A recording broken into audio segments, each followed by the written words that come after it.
What's up, you guys? James Strickland here. Welcome to week 85 on my road to 700 pounds on bench press. So welcome back to you guys who have been following me on this journey for a while, and welcome to the guys that are new to the channel. And if you aren't new to the channel, you probably noticed that the set looks a little different.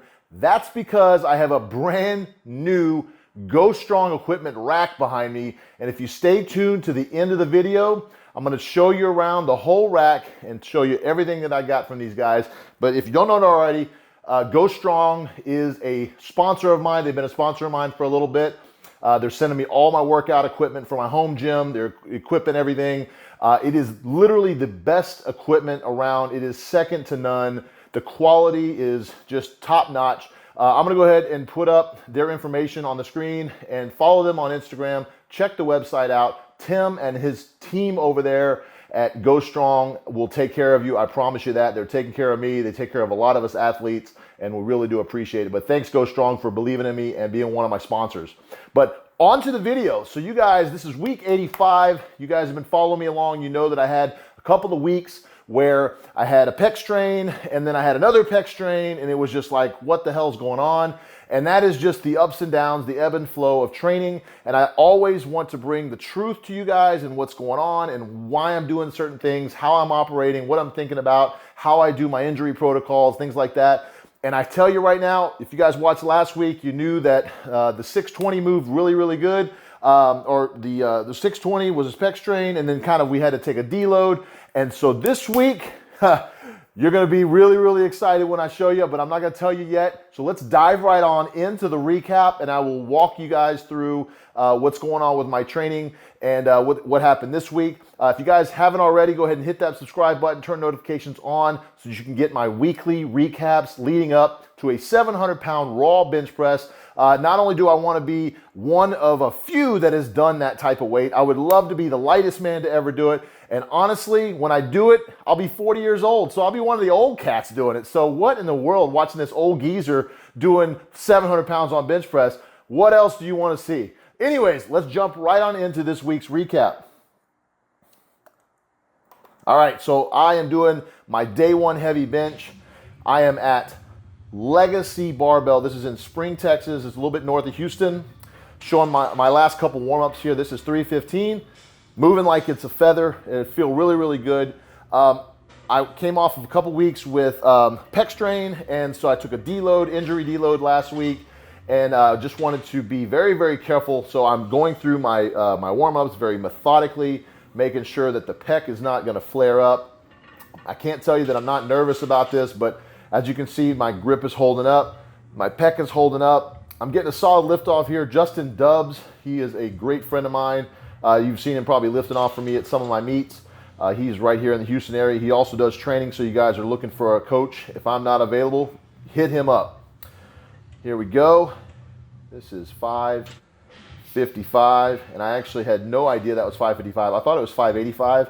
I was trying to make a smaller jump and do like 575 to 615 here, and didn't know until after I was going through my training videos at the end of the day that I had made a big jump here versus a small jump. And you'll see here how this 615 moves after doing a 555 warm-up. Little bit of a snag there. I wasn't really expecting it to feel that heavy, but my mistake. Rookie mistake. Loaded it up, thought I had 575 on it. I had 555, so it moved fast.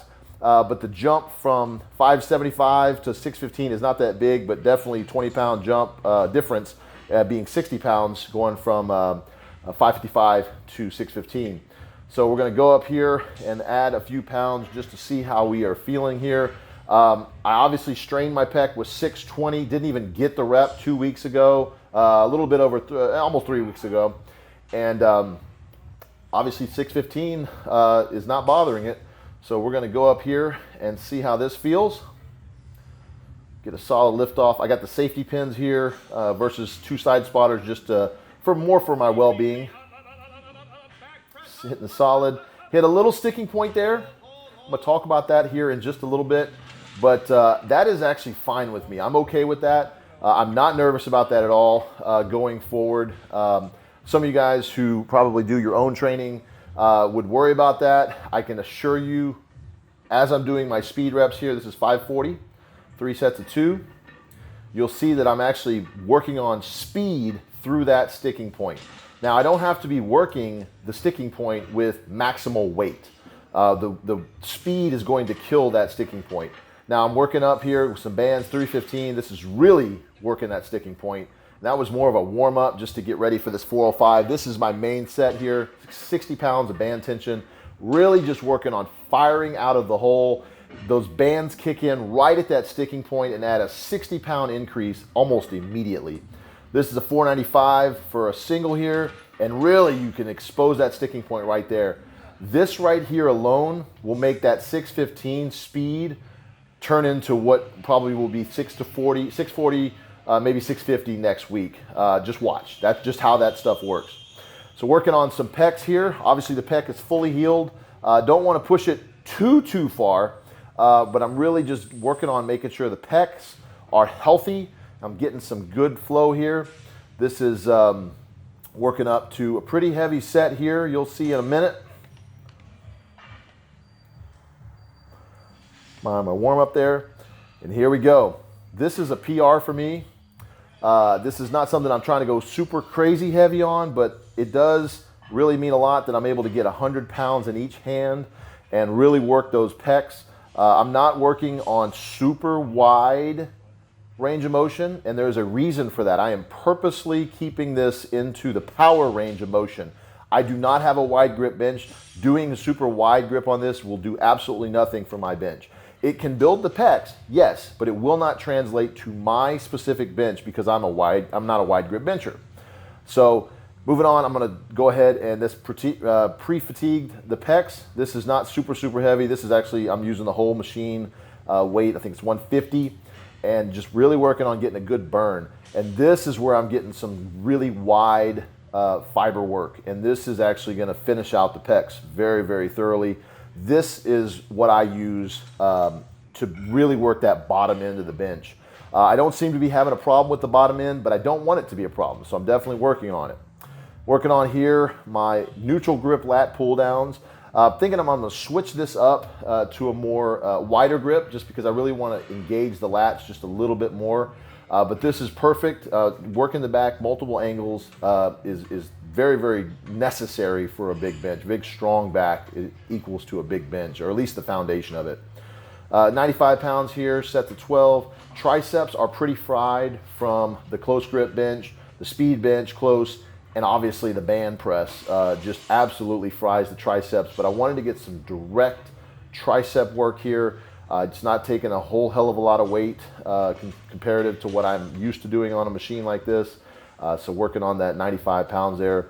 This is going to be the full stack. This is 135. You can see I'm having a little bit of trouble just keeping my stance. My core is just having to fire off like crazy to even maintain this this form. But I can tell you those horseshoes are going to grow. They're going to keep strong, and they're going to basically handle the finishing lockout of my bench press. So that is the finish to day 1. Day 2 here. Hopping right on in. This is my shoulder and upper accessory day. Doing 225 for 3 sets of 15 on my rear delts. Obviously went super heavy last week, 425. I don't need to do that every single week. The rear delts are very much strong. This is basically a day that I'm trying to go a little bit lighter for some recovery for next week, but I also want to hit those rear delts. Hitting my T3 raises here, 25 pounds. Now this is actually very challenging because the rotators are still very tender from benching 3 days earlier. I'm not recovered at all from my bench day, but I'm recovered enough to get in some shoulder work. And you'll notice I get a little bit more shoulder work in today as a means to an end. I'm trying to combat the sticking point, which some rear delt, some front delt, and some shoulder presses are going to be exactly what is needed to really work those stabilizers. Here we go. And clean these up. 100 pounds in each hand, 2 sets of 8. This right here, you guys have not seen me do a lot of. That is because it is a newer exercise that I'm implementing. I used to do these quite a bit, and then I didn't have a problem with a sticking point. Now I'm having a little bit of a sticking point pop up, so I'm pulling these in, some shoulder presses to really work on getting those shoulders stronger in order to fire off in that middle portion of my bench. Some seated rows here, working a little bit more back. I am very, very hot on this is done on a Thursday, so I'm really just kind of having to just really work through this workout. Normally I just work on resting as much as possible. On this workout, I just want to get in and get out. Working on some different band work or band bell work. Here's an earthquake bar. Really just trying to get some motion and stability in the shoulders. You'll see on this set, the dumbbells are a little bit closer to the bar, so they're not quite as shaky. It's more of a warm-up. Now on this one, I want to throw a little bit of instability in the mix. I don't have a lot of bands to work with, so I'm just kind of working with what I have. But that bounce that I'm getting is enough to obviously shake me out of my groove a little bit. This doesn't sound like it's doing much, but this right here, I promise you, next week, because I've literally already done next week's workout before I did this recap, this will translate very nicely into a bigger bench with a sticking point as well, but the sticking point is at a stronger level. So the sticking point may not disappear, but as long as the sticking point doesn't prevent me from going heavier, that's really all that matters. So here we go. We got 180 pounds, lat pull downs, wide grip. This is not super heavy. This is really just to get the back stimulated, get some blood flow in there. My lats are still quite sore from bench day, and I am starting to think about, okay, I've got Friday, Saturday, Sunday, and I would like to hit my next bench day on Monday. Normally, more recovery the better, but I'm just trying to work the schedule. So I've got some shoulder raises here, nothing crazy. This is definitely opening up the shoulder joint, working that rotator. This is also working those delts, and so we're really just firing off on all cylinders to really combat the sticking point. And I keep referencing that sticking point because the difference between making a lift and not making a lift can be that sticking point, that speed bump that you hit in the lift. It can be at the bottom, it could be in the middle, it could be at the top, it could be on one arm versus another arm. A lot of people have different, sticking points, if you will, and the weakness that you're trying to combat is that sticking point. So I use that term loosely, but I'm literally talking about a part of the lift, and that could be in any of your lifts, not just bench, that is preventing you from just smoothly finishing the lift. The smoother you can finish the lift, the easier it seems, the more weight you can technically put on and be good to go. I had a dumbbell drop on those 75s I was doing, just some bicep work here, and luckily it didn't hit my foot or anybody else's foot. And gonna finish up my biceps here with the 100-pound dumbbells. As you can see, it is hot in this gym. Very rarely take the shirt off. I don't want to scare people, but at this point I am hot. I am trying to survive in this Houston heat. It is 90 plus degrees every day, if not 90, 99, 100. All right, I'm gonna show you guys last couple here. It's my triceps, so I'm gonna go with the full stack here and just really work on technique. This 135 here, about the same that I was doing the other day. Really working on holding it and firing off and making sure those triceps have a lot of time under tension. The triceps have healed up nicely. They're not quite as big of a muscle group as the back and things, the chest, so I can definitely hit them more than once a week, just like back, but they also heal up very quickly. These will put some torque on the elbow, so I definitely want to focus on making sure my elbows stay healthy. But that is going to wrap it up for the video recap for 85. So I hope that brought something to you guys to just obviously follow along on my own training, but just I wanted to add some of my comments in there for you new guys that don't know what I do on my channel. And it's just kind of to walk you through why I do things, the purpose of them, because you can look out on social media and you can see people doing big lifts or just doing lifts in general, and they don't explain why they're doing them or what the purpose is, other than just putting up a big lift for the gram or for YouTube or whatever. I really want you guys to know why I do things and why I will implement certain lifts. I do work with a coach very, very closely, and there's reasons why I do every single lift that I do. And I do absolutely always appreciate input from you guys, comment-wise, or just in general advice. I don't know it all. My coach doesn't know it all. Most of the people that I know don't know it all. Nobody knows it all. But I am willing to listen to just about anybody. But for you guys that are concerned about my training or concerned about my progress, I can assure you I have definitely chosen the right people that I feel will get me to the next level. Which leads me to a segment that I have done in a while, but I want to definitely cover for you guys, so you guys may not know already. If you're new to the channel, I do a question and answer segment if I have a question for this week or several questions, and I take them from Instagram, I take them from YouTube, DMs, various forms, email, anything. And basically it's just questions that I think would benefit you guys as a whole. Some of the questions that are in the comments I'll just answer, and sometimes I might pick it 2-3 months from now if I think it's warranted due to whatever's going on in training, or if I get a lot of questions at the time that need to be kind of answered the same way.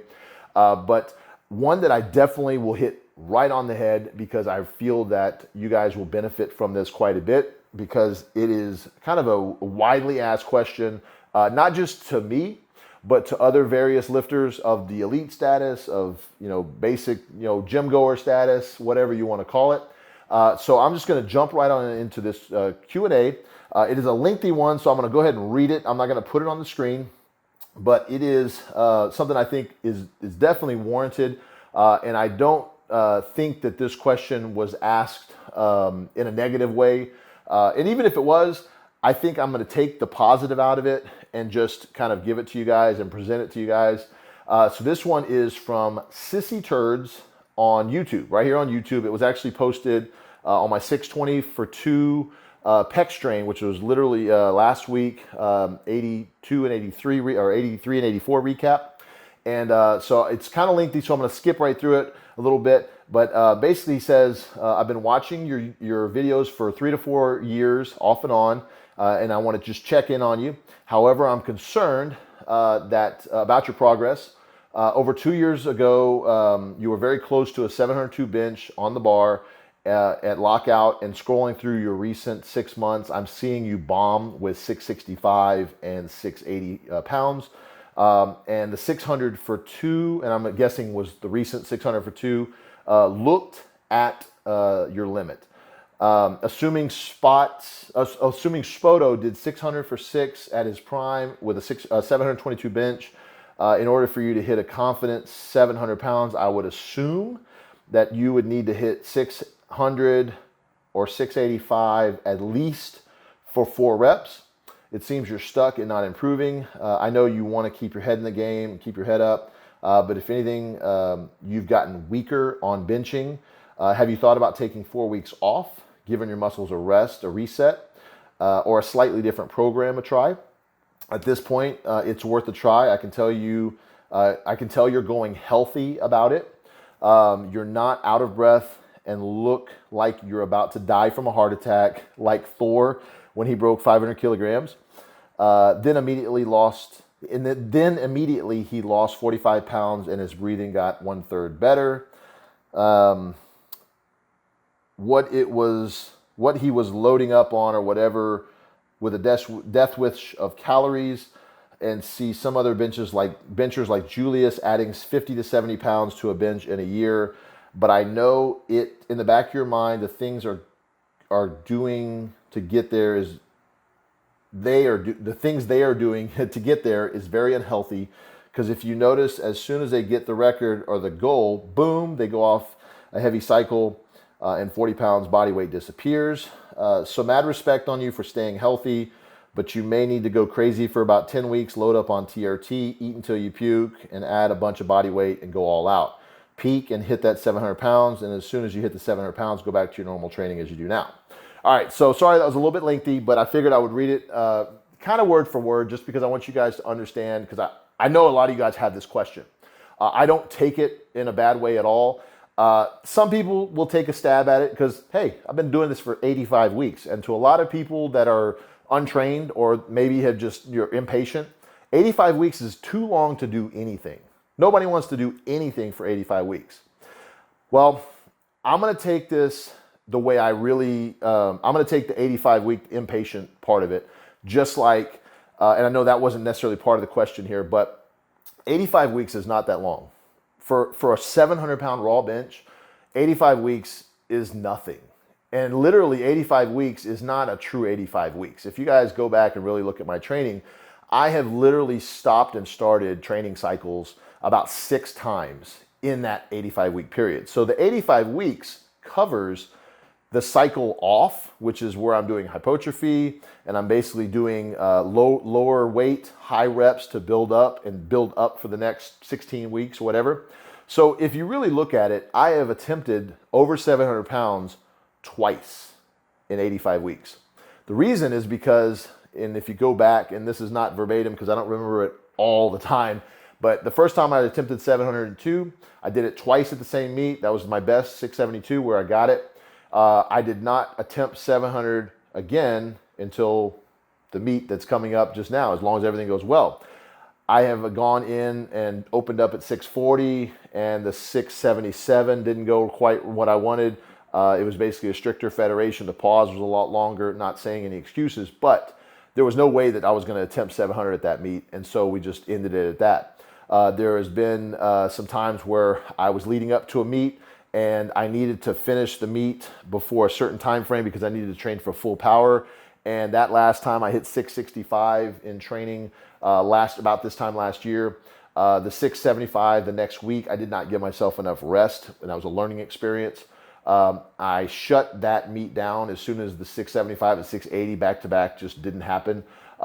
Looking back on it, I should have gone to a meet and just done a 683. I think that would have been a good PR. And I kept looking at 700 and looking at 700. So I'm guilty of looking at the main prize and not looking at just getting a PR. But just as a kind of an overview of all of this. So my take in on all of this is I'm absolutely not going backwards because I'm 3 years older and still hitting weights that I was hitting in training or better than I was 3 years ago. I'm almost 40 years old doing, well, I won't tell you guys what I did this week, but it's a lot more and it's close to the numbers we're going to be talking about right now. But anyways, I am stronger than I've ever been. I am working on the weak spots that are not weak spots, that were weak spots 2 and 3 years ago. And to be real honest with you, you're talking about hitting X number of reps for 4 reps. I have hit 585 for several reps. I have hit 600 for 3 reps. I have done 635 for kind of we'll just say 630 for 2 is my best. In training, my best lift, very clean, was 665. I have hit 675. It wasn't as clean as I would like. But there's just times when, you'll hit lifts and you won't be able to peak properly for a meet. That's okay. That's not moving backwards. Moving backwards is where you are, like, let's say, for example, I am not able to even get to 600 pounds for a 1 or 2 rep right now. When you start getting into the 95% range, anything can happen in your training. And I know, and it's very, very difficult, you guys that are just paying attention to the biggest lifters on the planet that come and go, some that are still here, some that, may not be. But it's hard to compare notes. If you just look across the board and look at any lifter, there's very few. In fact, there's probably only one currently that has been able to hold a very steady increase. Now, we're talking about bench for this particular example, and that's Julius. Now, Julius has gone through some great lengths, and he's gone through some very deep depths. He was in this powerlifting game a few years before I was. When I first met Julius, he was doing 640 at a local meet where I was trying to do 600. I remember just seeing him and going, my goodness, that's crazy. Like, I want to just hit 600. This guy's hitting 640. He went for a 670 and failed at that meet. Julius, since then, we have become very, very good friends. Brothers. We're brothers. And I support him to the end of the earth. He supports me to the end of the earth. We talk all the time on the phone. We text each other. That's just us. That's just us being friends. And we share a lot of information. We share a lot of support. We've been at a lot of meets together. Julius has had a tremendous amount of success this last year, and it is really due to the fact that he's pulled out all the stops. He's literally said, I'm going to dedicate my life to this goal. I'm going to take everything I need to do and put it right in this basket and go for it. And I respect him for that. do what you got to do to get to your goal. And he's reaping the rewards of that. Now, as far as, doing it healthy, unhealthy, the thing is, I'm not going to make this a debate about body weight or, how much gear you're taking and all that kind of stuff, because as we all know, there's a lot of people that take a crap ton of gear that don't have, and let's just say, bench, for example, that don't have a 500-pound bench or even a 600-pound bench. So taking gear is not your answer. Taking more gear is not your answer. I've seen you guys kind of comment that quite a bit. And absolutely, I do want to take a healthier route than most. And I'm not saying any one particular lifter or group of lifters. Honestly, I don't know what most lifters are taking, and I really could care less. It's kind of, I'm interested, and I kind of am curious, but I've never asked anybody, hey, how much of this stuff are you taking? I'm always thinking, how much rest and recovery do you take? What does your training look like? When it comes to other big benchers, a lot of them, we all have the same coach. So we all have a lot of the same methodology. We all think about things the same way. We think recovery, we think smartly about our training, and that's why we see results. But when it comes down to it, I do have standards that I'm going to stay within and guidelines. I'm not going to go, a 700-pound bench is not worth my life. It's not worth my kids losing their dad due to a heart attack, my wife losing their husband. It's just not that important to me. Now, I 100% believe that I can get there and further without risking my life. And so as far as taking more, gear or getting on a bunch of crazy steroids, I'm okay with not doing that. And if I don't ever get to that 700-pound goal because I don't make that choice or because I don't take that risk, so be it. I'm still going to be a 2,300-pound full power lifter. And so what? I leave the game with a 672-pound bench. That's not a bad thing. I'm okay with that. Now, you guys know, especially the ones that have followed me for quite a while, and you know what I'm really talking about. You guys know what I'm capable of. And if you've been in the strength game for a while yourself, and you've gone against challenges, you've had injuries, you've had setbacks, and you finally get to that goal, it seems really funny how all of the different things that were against you now all of a sudden kind of disappear. All the people who said, well, I don't think you're going to do it, all of a sudden go, well, I guess I don't really have much to say now. And I'm not specifically attacking this particular user at all. I'm just using this question as a platform to give you guys information. So when it comes down to it, let's just say, for example, when you're talking about lifting, and I'll just use Julius. I'm not picking on Julius at all. I have the utmost of respect for Julius, like I said, but just for you guys know, because a lot of you guys know who Julius is, I think he's a perfect person to use for this example. And you guys talk about being able to do certain weights and going backwards. So I guess if Julius were to say, do only, let's say 600 pounds for a few reps, he would technically be going backwards by this definition. But 600 pounds is like literally, for me, that would be 90% of my max. For Julius, 90% of his max is 693. And then as far as like, let's say just 75% of my max of 672 is 504, and Julius would be 577. Julius can rep 585 for almost 10 reps, and that's 75% of his max. I can also bench 504 for 10 reps. So very equal as far as those things are concerned. But what I'm using this question and using this example for is the fact that you can't look at where I've been able to go and let's say get to 650, and then all of a sudden the meet doesn't happen or it doesn't go the right way. Just because I get to 640, 650, 660, and then try 675 and 675 doesn't happen, doesn't mean I got weaker. It just means I attempted 675 on a date that just didn't quite work out for me. Or I had a bad call, I had a bad day, whatever. I mean, I've no excuses, absolutely not. But when I attempted 677 and was going for 700 at the last, at the IPA meet, the second time around, no excuses. I had some issues that particular day. I did not sleep well the night before. No excuses. But the thing is, I was not primed and ready to go for a 700-pound bench because let's face it, 700 pounds at my body weight has never been done before. It's been attempted several times, myself, one other person included. And of course, the great Scott Mendelson did it at 308 pounds. And that was almost 20 years ago. So there's a reason why that number is very, very difficult to get. It is not just, oh, I'm going to have a good day in the gym and all of a sudden hit it.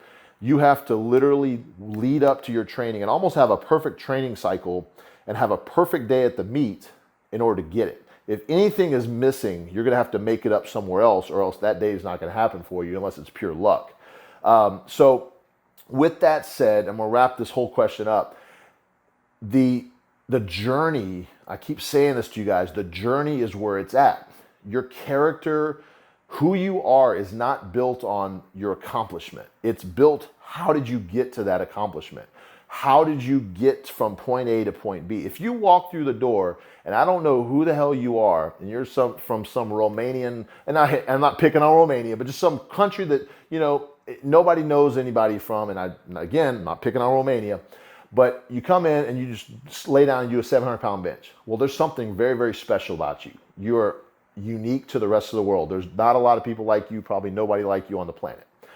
That tells me that if you actually had somebody work with you and coach you the right way and give you the right advice, and you were resting and recovering and eating right and doing all this stuff, that you probably could do a lot better than 700 pounds. So my respect is not that you did 700 pounds. It's what are you going to do with your talent to get to the next level? That is what the journey is. So you guys that are stuck at a 315 bench, 225 bench, 405 bench, 500 bench, whatever, how long have you been going after that goal? And how long will you go after it until you accomplish it? That is the journey. So with all that said, you guys stay tuned, because I love questions like this, because it actually fires me up. It really makes me look inside and go, why am I doing this? Why am I doing what I'm doing? Do I really enjoy it? And when I stop enjoying it, I'm done. Like, I'll walk away from the sport. But after a 700-pound bench, what's next? It's just a number, 702, 703, 705, 750. What's next? And there'll always be the next person who comes along and says, well, you've been trying for this 790 bench for 5 years. Well, that's the whole point. Like, you're working towards a goal. Like, you're getting to that point. If you never get to it, it's not like you're a failure. You fail when you stop and you give up. That's where you fail. But with that said, and once again, utmost respect for Julius, who just went for an 800-pound bench due to some unforeseen circumstances, some crappy situation. He did not get a fair shake at it. But okay, let's say he hits the 800-pound bench next month. He's definitely going to want more. I can tell you that. It's going to happen. So let's say he sets a goal for 820 and it takes him 85 weeks. So you guys are going to go, oh, man, this is taking forever. Let's give up on this guy. No, you're going to follow it, because that's what you're supposed to do. You're supposed to root for the other guys. You're supposed to root for each other. We should be basically supporting each other regardless of if you get to your goal or not. So I never look down on somebody who's, trying to go for a 315 bench and they have some stuff going on in their life, or something is going on where it's just keeping them from getting to that level. If they're getting a little bit better and a little bit better and a little bit better, that's all that matters. So I want to use this question. I'm not picking on you again, sissy turds, but the name is pretty funny, I'll tell you that. But I wanted to use this question as a way to say I never dodge a question. You guys are asking me a question, I'm going to hit it straight on the head, because I know you guys get asked this question, or you think this a lot in your own. You're laying in bed at night and you're wondering, will I ever get to this next goal? Who knows? Keep working at it. Have fun with it. Chase it. Chase the dream. That's what life is all about. Eventually, we're all not going to be here, and we're going to be wishing we did certain things, or we're going to wish we took that certain chance. Take your chances now. Be smart about it. Chase your dream. Anyways, all right, so I hope that kind of answered the question. If you guys want more information about it, or you want specifics, you want me to help you out with your particular issue, maybe regarding this or something else, leave a comment. Definitely hit me up with a DM. Again, I'm on Instagram, so if you're not over there following me and you're on Instagram, hit me up, SwimHack. I will answer DMs pretty much night and day. I answer every single one unless they're weird, creepy, and then I just delete them and block. But if you're not doing that, I definitely give you an honest answer. I have a lot of people that hit me up with questions and then just, kind of want to talk sometimes, just bounce ideas off of, or just kind of, hey, this is what I'm doing. I need some support. I'd be happy to help you out. That's what I'm here for. I'm sharing my journey with you guys, and I'm happy to do so. But that is going to pretty much wrap it up for this week's 85 recap. like I said, I'm doing this on a Monday evening after the week 86 bench day, and I had a freaking awesome bench day. So if you guys don't already follow me on Instagram, you might want to go check me out, give me a follow over there, and you can see what happened for today. But I can tell you that the work that I was doing this week for my accessories has paid off. It is definitely rolling over. I'm getting stronger. We have about 3 weeks to the meet. It's a close call. I definitely want to hit all my lifts from now until the meet. But regardless of if I don't hit them, there's still a chance, and I'm taking a different approach at this meet. I'm not going into this meet with any particular set attempts in mind. I have some goals that I want to do, but I'm definitely going in to take a shot at least a PR. So we're going to set this bar a little higher as we go on. And if 700 plus is there, which there's a very, very good chance, just peaking properly at this meet, we're going to take a shot at it, and you guys can see how that all unfolds over the next few weeks. But it's actually going to be just a few blocks from my house, so it's really cool that this opportunity, hopefully the country doesn't shut down or anything crazy. We'll definitely take a shot at it. But I'm going to let you guys go. Before I leave, though, if you guys aren't subscribed, again, go ahead and hit subscribe, turn notifications on. If you like this video, give me a thumbs up. Share it with your friends. I'd love to get more subscribers to the channel. It's growing every day. I really do appreciate each and every one of you guys. Share your journey with me. I would love to hear about what you're doing, what your goals are. A lot of you already do, and I really appreciate that. Again, thanks to Go Strong, who's one of my newest sponsors. So stay tuned after the video here. I'm going to show you guys me building the rack and a little walkthrough of the rack. I want to definitely shout out to these guys. And if you're looking for some really good custom equipment, they have a lot of different things on their website. Check them out, ghoststrong.com. They're also on Instagram, like I said earlier. But definitely check me out next week, week 86. And until then, you guys stay cool and stay safe. See ya.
All right, you guys, so just want to give you guys a walk around with my custom Ghost Strong Equipment Power Rack.